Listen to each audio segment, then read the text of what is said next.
Hello, and firstly to thank for this warm welcome. And most of all, that after all these years, every time I come to Israel, everyone acknowledges the feat of the Bulgarian people of having saved close to 50,000 Bulgarian Jews. The Bulgarian people highly appreciate that you demonstrate, including today. Dear Mr. Boaz Ganor, dear Mr. von Loringhofen, dear Mr. Major General Amidror, dear Mr. Nikolai Mladenov, dear Mr. De Kirchhoff. What can I say? The topic of terrorism and counter-terrorism is a topic that concerns all of us and worries all of us. At the same time, there is no country, or at least there's very few, that have not in one way or another suffered from terrorist attacks. But for me, it is a special honor to be with you for the 18th anniversary of the Global Conference of the International Counterterrorism Institute. Sincere thanks for this opportunity. There are a few particularly important reasons why I would like to express my appreciation to our Israeli hosts for organizing and conducting this important event. I will start off with talking about things we all know and feel in our everyday professional lives, be it at the operational or political level. The world today is dynamic and ever-changing beyond our expectations and wishes.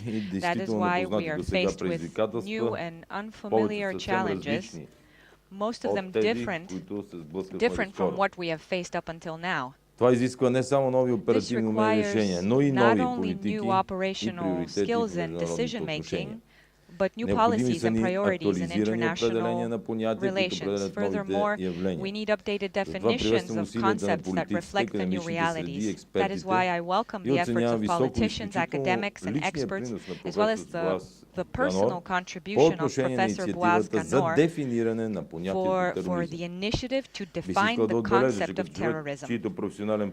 As someone who has spent decades of his professional career in the security sector, and even as Prime Minister today, I think that there are sufficient preconditions in place that presuppose the launch of such an initiative. This requires considering certain specific aspects of policies and of consideration of international and national law and how they affect the security dimensions. Finding a balance among these aspects is a serious challenge for all of us who are committed to reaching a consensus-based result. In relation to this, I would like to once again highlight my hope for the success of the initiative, which I deem as logical, timely, and purposeful, and to assure you that in me you have an ally you can count fully. Another notion that lost its initial meaning in our globalized world is the idea of borders, not only for political reasons, but because virtual reality has granted unexpected ease of exposure to everyone, no matter where they are located, to a new take on events and ideologies, often at odds with established common values. As a result, we're witnessing how the power of the state as a political construct is giving way to the agenda of groups and communities of people united around unthinkable causes, unthinkable for us hitherto. And these are turning into threats to our security. All these contribute to the new nature of risks valid for all countries, no matter the region or continent. The history of the past 10 years provided practical demonstrations thereof. I can even say that Israel and Bulgaria can serve as an example. Together we experienced the terrorist attack at Burgas Airport on July 18, 2012. It was carried out on Bulgarian soil, but against Israeli citizens. It demonstrated that terrorism respects neither sovereignty nor borders. This tragic event has led to the reevaluation of our national security system and brought to the fore the need for additional strengthening of capacity and improving coordination among institutions at the national level, as well as ever closer cooperation with international partners, especially in Israel. I have to say that every time I come to Israel, I always feel how many friends I've made. I meet up with former and current colleagues. Today I saw Brian, colleagues from the United States and Israel, colleagues with whom we've worked on so many joint operations. And one day when we come to the point where we write biographies and books, we could sit down and write together. We have faced many challenges, great challenges, when we start with the attack in New York and then coming to our Sarajevo airport. By the way, the host here, what I'm going to say now is for our Bulgarian journalists, because they asked me why I was a little bit late, and here I'm going to explain to them why there are instruments on this stage. The idea is that there will be music, commemorative music for the victims of terrorism. This is just to explain to our journalists not to wonder why we have these instruments, and I don't want them writing any other interpretations of what they see. This is freedom of speech, of the media, so the best thing to do is to explain and to explain yourselves. So, but I hope you all here as organizers will confirm that. изправени в момента е свързана и със състоянието на двете терористични организации Ал-Кайда и Ислямска държава, чието лидери Айман ал-Захари и предполагаемо оцелелият Абу Бакър al-Baghdadi related to the state of the two terrorist organizations Al-Qaeda and Islamic State, whose leaders Al-Zarqawi and al-Baghdadi recently addressed their members and followers, inciting them to continue with jihad Сегашната битка and to може да е continue on the спечелена, path но of Allah, войната не in е spite of the доведена heavy до blows they своя край. suffered, missiles and smart bombs against them. This will not weaken our determination, but this is a war we fight for the hearts and minds of the people. With force we cannot succeed. Only with force we cannot succeed. We need to convince our compatriots, our friends in our regions, in our continents. And it's not by chance that I have brought the representative of our Orthodox Church with me today.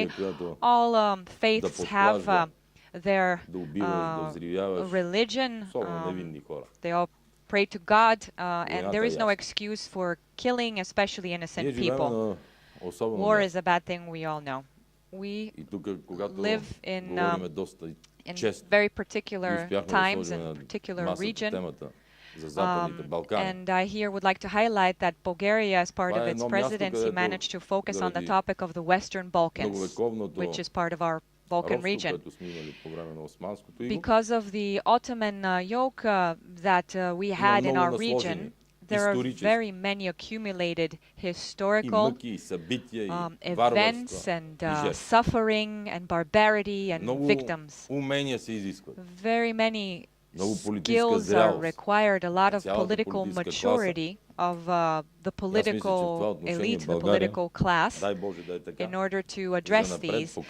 And I think that the Bulgarian political elite and the leadership of all organizations are showing and demonstrating a level of tolerance that sustains coexistence of the various religions on the territory of our country.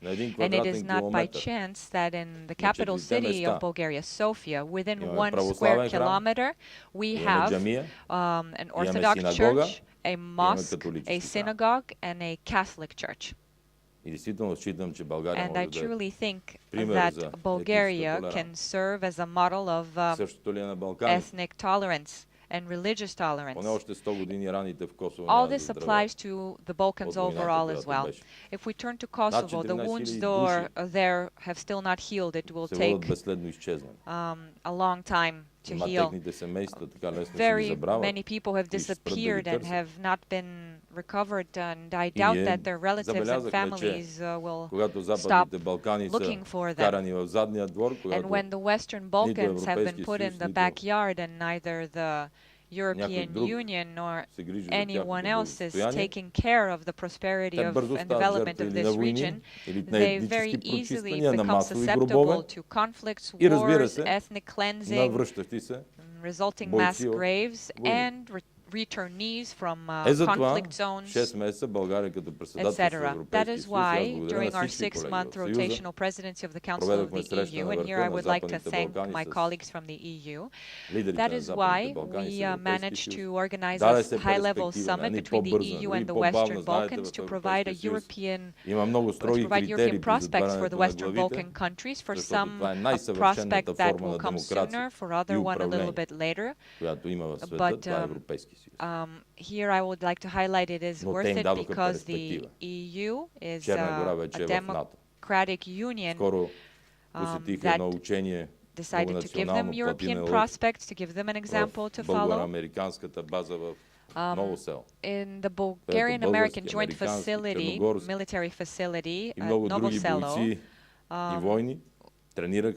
we have had very many international joint exercises, including representatives from various militaries and armed forces, demonstrating our capabilities. And I'm saying this because there are representatives of NATO here today as well. Sea Breeze is an example, and many others. But I'm saying this because I can say that the Balkans can become from an explosive TNT barrel to a good place to live. Otherwise, what we can end up being faced with, because of the Muslim minorities that are present in many of the Balkan countries,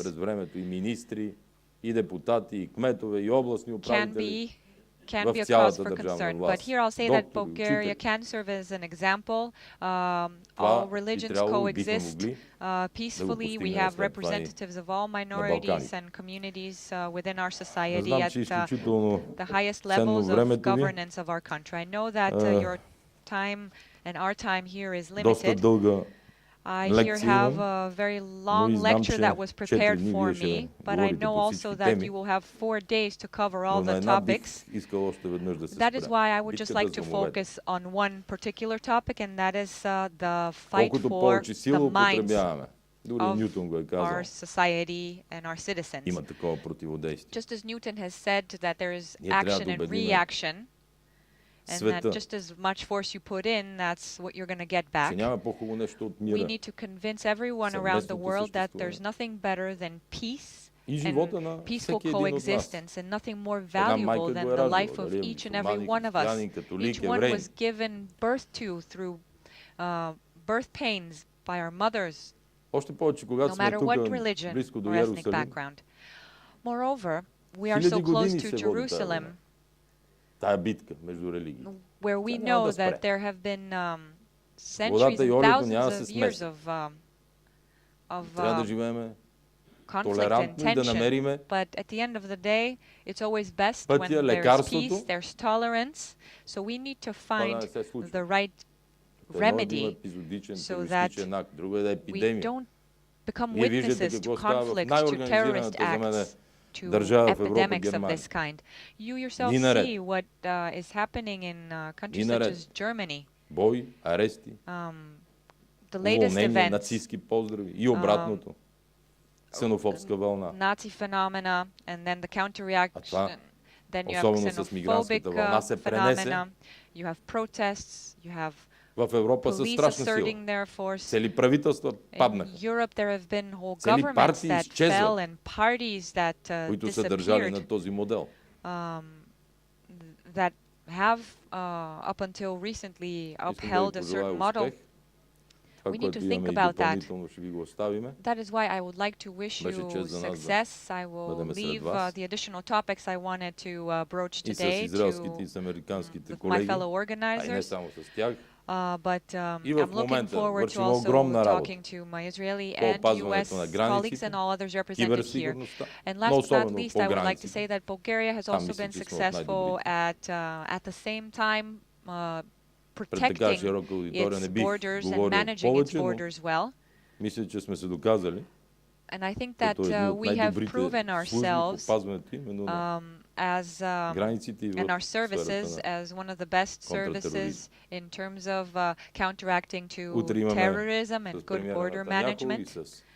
Tomorrow I have meetings with Prime Minister Netanyahu and several other colleagues with the Bulgarian Jewish community here, other organizations. Your ambassador to Bulgaria is here with me today, but most of all we'll also be unveiling memorial, a twin memorial that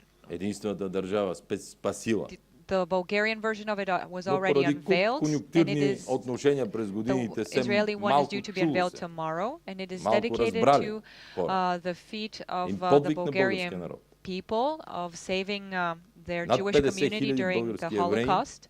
Close to 50,000 Bulgarian Jews were saved, not allowed to go to the death camps.